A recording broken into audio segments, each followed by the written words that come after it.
two major reasons that you will see patients. The number one cause that patients come to see a physician is what? Anybody? Pain. The number two cause is fever. The other reason is fever. Any of you have kids? Anybody get a kid? Yeah, great learning model, aren't they? I recommend everybody get a kid so that you can study your medicine better. But fever, absolutely. As soon as you get a kid, you'll be at your doctor surprisingly often to deal with fever. But as we lead into fever, which is I'm sure you can figure out now where that's organized at, is in hypothalamus. We need to first talk about this hour just how the hypothalamus is put together. And then we'll start talking about the things that the hypothalamus does. And the two big areas are going to be neuroendocrine control and then autonomic control. And autonomic control is where we'll get to fever, and that'll be on Friday. So today, we'll just talk about how the hypothalamus is put together and the major roles and how it organizes homeostasis, okay? And then we'll just, again, sort of the landmarks, and then next hour, we're going to talk about the basics of neuroendocrine control. So homeostasis, you all are familiar with what homeostasis is. That's just constancy of the internal environment. And the idea then is that you're looking at the regulation of changes in body temperature, energy balance, et cetera. So this is all stuff that you're familiar with. So none of this is really a big deal. One of the things that you may not necessarily think about, though, in homeostasis is that in certain conditions, such as when we have an infection, your body's homeostasis completely shifts in order to try to optimize your immune response, your reaction to this stressor, as well as make the environment as hostile as possible to any sort of invading pathogen. So that's why we get fever. The reason we get fever is that your immune cells actually proliferate best at that temperature, whereas bacteria don't proliferate well at a fever level. In fact, bacteria proliferate best just slightly below normal body temperature. And so, again, that's the reason then that we shift homeostasis during an infection or other conditions, is in order to optimize our reaction response to that and set the conditions as unfavorable as possible to what that stressor might be. Now, this is the key sort of intellectual point, is this idea of set points.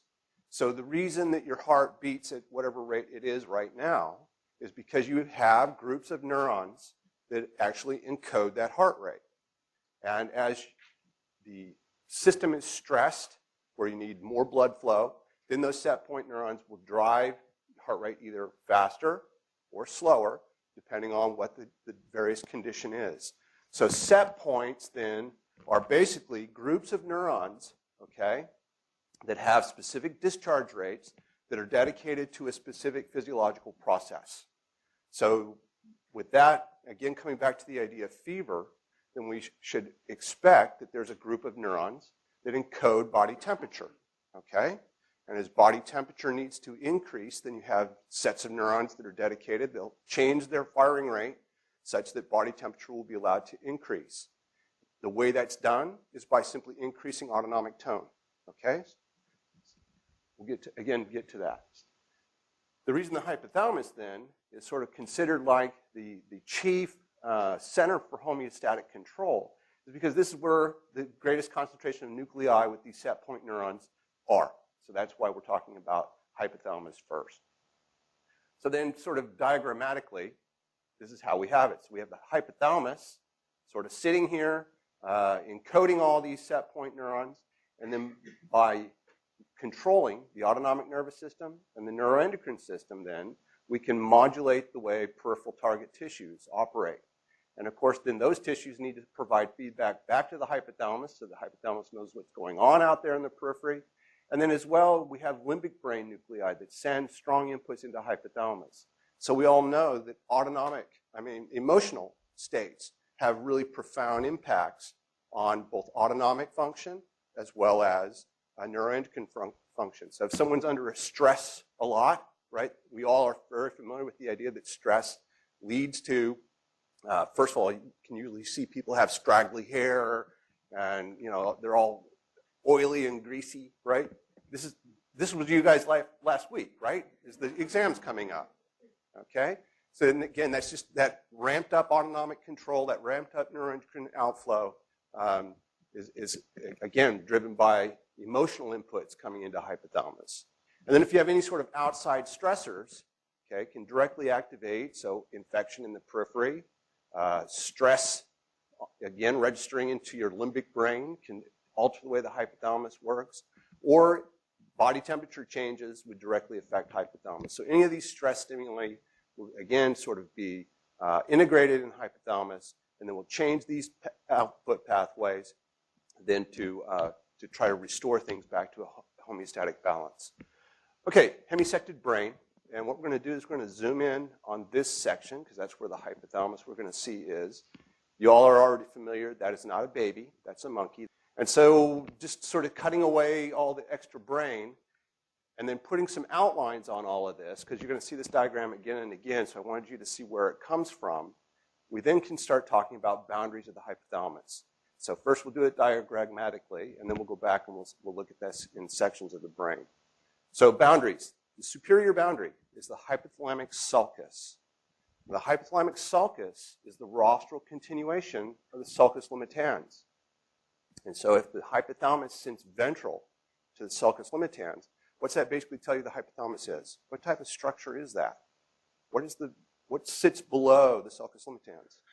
Motor nuclei, right? Motor nuclei. Dorsal to the sulcus limitans is our sensory nuclei. So as we look at this then, we know that the thalamus is above. That's a sensory nucleus. We've already talked about how all sensory information flows through the thalamus. Now we're ventral to this. So this is basically a motor structure. Rostral boundaries. So you have the anterior commissure, the lamina terminalis, and the optic chiasm. So this is the end of the embryonic neural tube. And so this is where then we have these big crossing structures run in the lamina terminalis. The inferior boundaries are the infundibulum, the median eminence, the tubercinarium. Now these are appropriately confusing terms. Okay, so let's just talk about it for a second. The tubercinarium, and I'm not going to ever ask you to slice and dice this in subsections, but just so that you understand what the terminology means. The tubercinarium is you see the whole outpouching coming off the ventral part of the brain. That whole structure is the tubercinarium. And then as it tapers down, you then have finally the median eminence. And then as you taper down further, the infundibulum leading down to the pituitary. Sometimes you'll see this called the infundibulum. Sometimes you'll see it called the pituitary stalk. Then the posterior boundary is the mammillary bodies. So now let's take a look at that. So again, you have the optic chiasm in front, rostral boundary, the mammillary bodies as the posterior boundary. That whole structure there would be the tubercinarium. And then as you taper down, you get to the median eminence. And then finally, it's torn off of that section. But then coming off would be the infundibulum or the pituitary stalk. Looking on a hemisected brain, you really don't see much other than the hypothalamic sulcus. You can see the anterior commissure. The lamina terminalis is that thin wall. Down below is a little optic chiasm. Then coming up, again, you can see the median eminence, tubercinarium, and then finally in the back, the mammillary bodies. You'll see this commonly as you move into clinics. It's going to be horizontal sections. So you can see Mickey Mouse, right? And so that's the mesencephalon, the cerebral peduncles. Here you can see a little bit of the median eminence, where it's tapered down, sitting right behind the optic chiasm. Moving up just a little bit, we can see the optic tracts going off to either side. And again, you can see the mammillary bodies here in the back. And so hypothalamus would be bounded by each of those. A little bit further up, again, you can see this whole area now is the hypothalamus. Further up still, coming to the same thing. Now we're starting to run into again, the very top of the mammillary bodies. And then finally, now you're up into the midst of the hypothalamus. Last track then with with the anterior commissure. You're going to typically see sections like this, okay? So the lateral boundary is the one thing that you're never going to be able to see on a section unless it's coronal like this. So the lateral boundary is the internal capsule, okay? You have the fornix that's diving down through here. You can see the anterior commissure. Now the fornix is going to be your key is we're starting to look for nuclei in the hypothalamus. You'll always focus on the fornix. I'll show you a section in just a section that'll make it more clear why. But when you can see these vertical bands in the fornix, you know that you're anterior. And then the fornix is going to turn, and start going back to the mammillary bodies, and it'll form a nice discrete little circular bundle. That's when you know you're in the middle part of the hypothalamus. And then finally, you'll be able to see the mammillary bodies, and you know you're in the back. So we'll go over these sections in just routinely here. So again, you can see hypothalamus, it's all this area. Hypothalamic sulcus is about right there. Okay, optic tract on either side. Same thing, you can see how the fornix still remains vertical, so we know that we're still anterior. This little area here, see how it's arcing? Anybody guess what that nucleus is called? The arcuate nucleus. It's amazing how we come up with these names. Okay, now you can see how the fornix has gotten all bundled up. So we're somewhere out in the middle of the hypothalamus. Again, you can see the hypothalamic sulcus. This lateral boundary is, again, the internal capsule. And finally, we're in the back. We can see the mammillary bodies. And you can see the mammillothalamic tract coming off. And it's reaching up toward the anterior nucleus of the thalamus. We're going to start talking about the zones. And so just to take a look at a figure where you have the zones. So right along the third ventricle, right, is surprisingly called the periventricular zone. And then you have between the fornix, the bundles of the fornix, and the periventricular zone, you have this medial zone. And then last, you have this lateral zone. Now, these are the areas that are probably the best organization for you guys to focus on because it really helps to define this. There we go. It helps to define sort of the sub-areas that are really important to you. And so you have this diagram in your text. And this is where, again, sort of the general organizational principles. So as we go anterior, okay, and posterior, right along the ventricle, you have the periventricular zone. That's really where you have a concentration of your neuroendocrine control nuclei. So they're going to be right along the ventricle, okay? As you move then into the medial zone, and that's where your enteric systems are. So this is where feeding satiety nuclei will be found. And as you go all the way out lateral is where you have cardiovascular systems organized. Okay, so they're just sort of breaking down the body by the different systems. The other big organizing principle, as you're anterior, these nuclei up here tend to drive parasympathetic tone up. So if you're going to slow the heart, if you're going to dissipate heat, that would occur in the anterior nucleus. If you're going to drive heart rate up, if you're going to acquire heat, then you're going to activate the posterior part of the hypothalamus and increasing sympathetic tone. Okay, so just taking a look at these areas again. So we're all the way in the posterior area. You can use the fornix as sort of your boundary. So this will be the periventricular zone, medial zone, and then outside the fornix is the lateral zone between the fornix and the internal capsule. This is the slide, good. And so you see the same thing again here. So this gray smudge out here, so that's actually a tract we'll talk about in the middle. The internal capsule ends sort of right there. So between the fornix and the internal capsule is the lateral zone. Right along the ventricle is the periventricular zone, and then this would be the medial zone. Same thing you can see from above. Okay, so the lateral zone would be here, and periventricular zone right along the ventricle.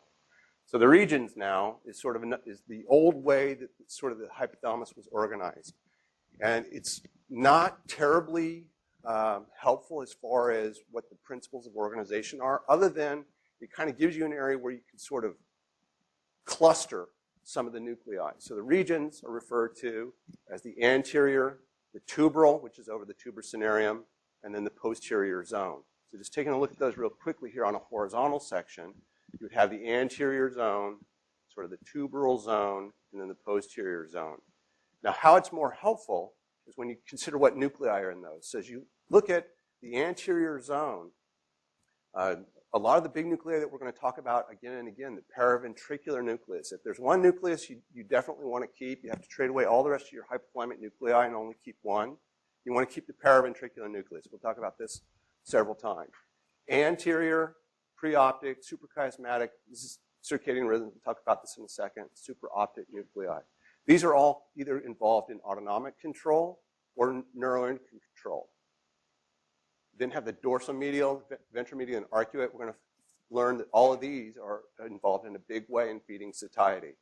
And then finally, the posterior nucleus and the mammillary nucleus tend to promote sympathetic tone, and we'll learn that the mammillary nucleus is involved in learning and memory.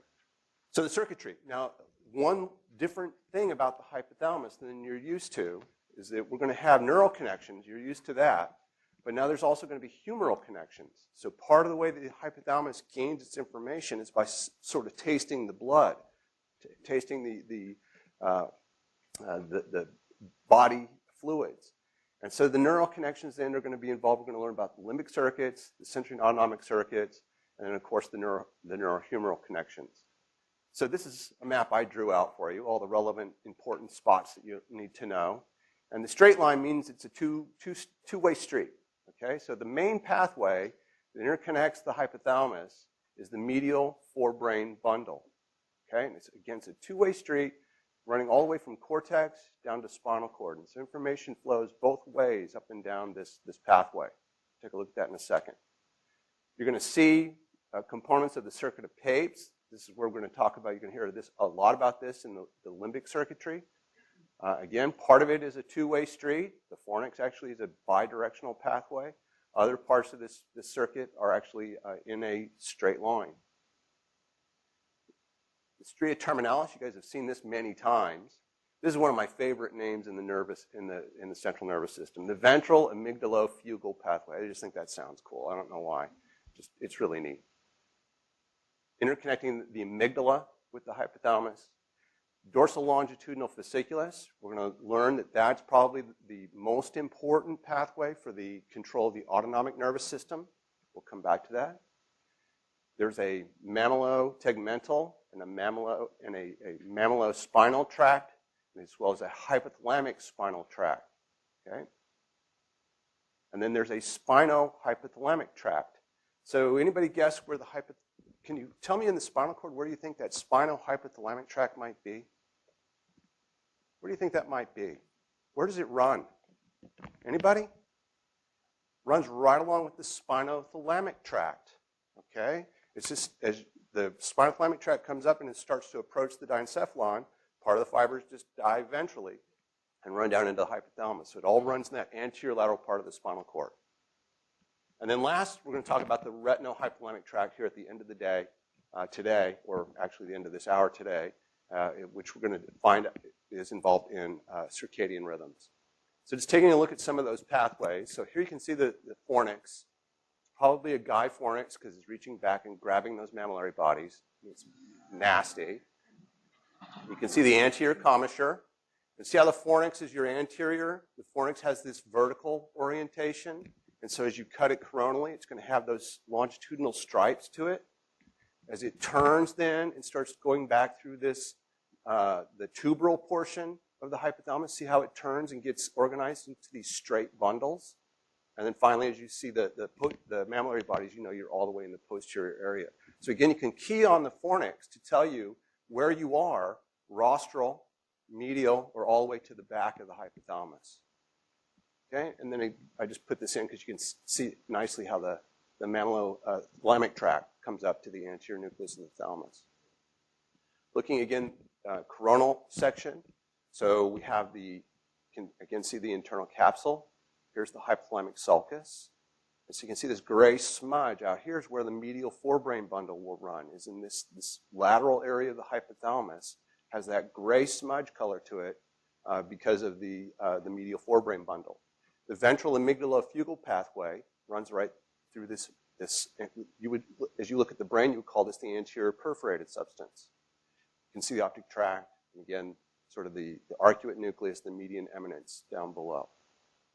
And then again, as you're all the way in the back, okay, you can see the mammillary bodies. You can see the mammillothalamic tract starting to come off that. All right, so as we get to the posterior part, now key on how the ventricle is closing off. And so you would have the dorsal longitudinal fasciculus, runs right here along with the medial forebrain bundle at this level. And then that tract is right here, just sitting on the cusp. Again, right below where the aqueduct is closing down. And then as you run back through the fourth ventricle, it stays right in this same spot all the way through. Now we're closing down, we're at the obex, so the fourth ventricle is closing down. And see how now the dorsal longitudinal fasciculus is going to get captured right ventral to the ventricular system. And where that ends up then running, as we're closing up, it ends up then running right along, again, just below the central canal remnant, where it's going to be organized right where it can get into those intermediolateral cell columns. Okay, and this is in cervical cord, and just right at the cervical thoracic junction, where you can see now the intermediolateral. This would be sympathetic preganglionics, but you remember that that's along like a sausage, right? And the cervical section is where the parasympathetic preganglionics, as well as down in the lumbosacral cord, that same sausage continues. You don't see it in those sections because the ventral horns get big with all those motor neurons and sort of obscures it. But the DLF is running right in this pathway, okay, right in here, where it has access, immediate access, right into those target neurons that they're headed to. So it's just like the motor fibers run right along nearby the motor neuron pools that they're headed towards. So again, that same organization holds together.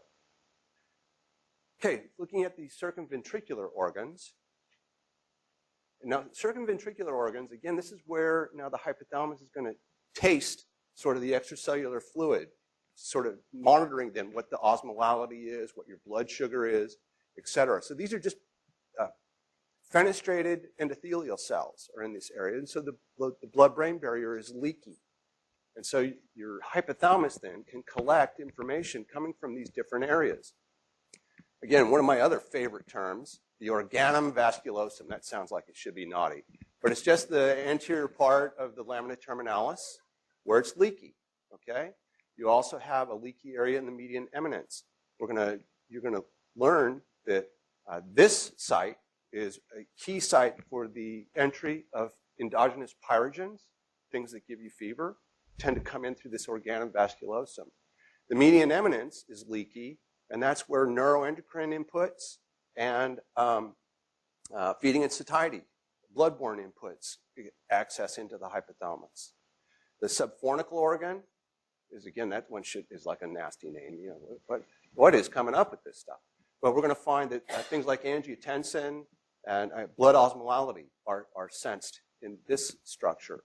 The area postrema, which is all the way here, way back in the brainstem, sitting really kind of just ventral and posterior to the periaqueductal gray, is where your chemotactic trigger zones, so things that make you nauseated, tend to enter into the brain circumventricular system at this point.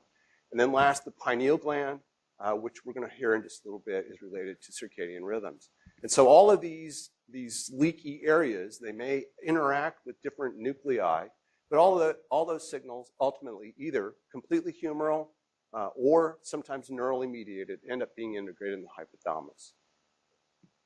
So we're going to talk about circadian rhythms. And so the key players here, circadian rhythms, are important for a couple of things in the hypothalamus. Number one, it's time to wake up, right? So we'll talk about this in just a second. You guys all probably, given the choice, will spring out of bed at what, 11:30 in the morning, something like that? By the time you get to be ancient like me, or God forbid, like poor Nakum Daphne, then it comes to be 6:30 in the morning, and you're like, oh my God, I've slept way in late. And so again, we'll talk about the biology of that. But again, just that normal sleep-wake cycle is set up by the way light resets the discharges of hypothalamic nuclei. The other thing that this is important for, we'll talk about this more in the next hour, is the normal sort of the daily rhythm in your anterior pituitary hormone levels are all run by your circadian rhythms. And so these two components are ones that we're going to talk about typically. As well, I have a slide in a minute that panics students every year. See, you're already looking at it, freaking out. Don't worry about it. You don't have to memorize that. But it becomes the same circadian rhythms is why you're going to see patients come to you with heart attacks, for some reason, always tend to occur in clusters right before dawn is the typical time for heart attacks to occur. As well, a lot of cancer therapies, just amongst others now, tend to be timed at particular times of day because your body is best attuned to sort of receive that treatment at given times of the day. And it's all based on these circadian rhythms. So let's just take a look at how that works. And so you have light striking the eye, sun's on, and so the light striking the eye comes along the optic tract. The optic chiasm sitting right on top of that, amazing name again, suprachiasmatic nucleus. So this is your chief circadian pacemaker, is in the suprachiasmatic nucleus. And the suprachiasmatic nucleus talks to the paraventricular nucleus, that then talks down to the intermediolateral cell column, so that would be the dorsal longitudinal fasciculus, and it then ultimately impacts on the superior cervical ganglion. And light holds that in an off state so that we don't have that signaling at all. As we remove the light, then the superior cervical ganglion would be disinhibited, and so it now starts to discharge, and it sends a projection to the pineal gland, releasing norepinephrine into the pineal gland, and the pineal gland then releases melatonin that works back into the hypothalamus on the suprachiasmatic nucleus to reset its rhythm. So the suprachiasmatic nucleus will normally operate in a 25-hour on-off cycle. The light input simply resets everything back to a 24-hour light-entrained cycle. So that's what the melatonin is essentially doing. So I think this diagram is the one that you have in your notes. It's the same sort of, let's get the rest of it to go up there. There we go. Okay. So the pathway is referred to as the retinohypothalamic tract. We already talked about that. It's basically running with the optic tract. No fancy, nothing else to memorize. The slight point of departure is that you have these melanopsin-containing retinal ganglion cells. So these are the ones that are receiving light, that are signaling to the suprachiasmatic nucleus. This is a non-visual pathway. Okay, so there's no vision information in this pathway. This is simply light is on, light is off. That's all that those neurons, these retinal ganglion cells, are detecting. So otherwise, they're not involved in the visual pathway at all. That then projects to the suprachiasmatic nucleus, which again influences the activity of the paraventricular nucleus. So already you have then this idea, I said that this is the chief pacemaker, right? Because this is the cells that now drive other subsets of cells. And so these would be called slave oscillators. And then that's the paraventricular nucleus through the dorsal longitudinal fasciculus is going to suppress activity in the superior cervical ganglion. You lose the light, superior cervical ganglion can discharge, releasing norepinephrine into the pineal, which then releases melatonin, and the melatonin works back on this chief master pacemaker and regulates the expression of these different genes, which again, I think anybody could guess what clock is related to, right? The naming scheme is again, I think, imaginative. The good thing is that I'm not going to ask you, or I'm not even going to talk to you about all the details of the interregulation of these genes, okay? You should be aware that clock, BAML, cry are related to the regulation of circadian rhythms, but what all those specific interactions are, I don't think is important for you to know. I think the important things for you to know, the suprachiasmatic nucleus is the master pacemaker, and it influences then other nuclei that are yoked to it, and those would be called slave oscillators. And in this case, the paraventricular nucleus, in a sense, acts as a slave oscillator to the suprachiasmatic nucleus. We'll also find out that the paraventricular nucleus is an important site for the release of anterior pituitary releasing hormones. And so you can then see that the biology of that is just exactly like this regulation of melatonin secretion, but now other sets of neurons would be influenced now to change the release of anterior pituitary releasing hormones. Okay, I think that covers these. So a few disorders of circadian timing. Phase shift. Okay, so this is jet lag. And it occurs because, and again, the details of this you don't need to know, but there's simply one set of genes changes its regulation quickly, whereas other sets of genes reset slower. That's the simple explanation for what jet lag essentially is. Your brain gets discombobulated, and one group of neurons isn't completely sure what another group of neurons is doing.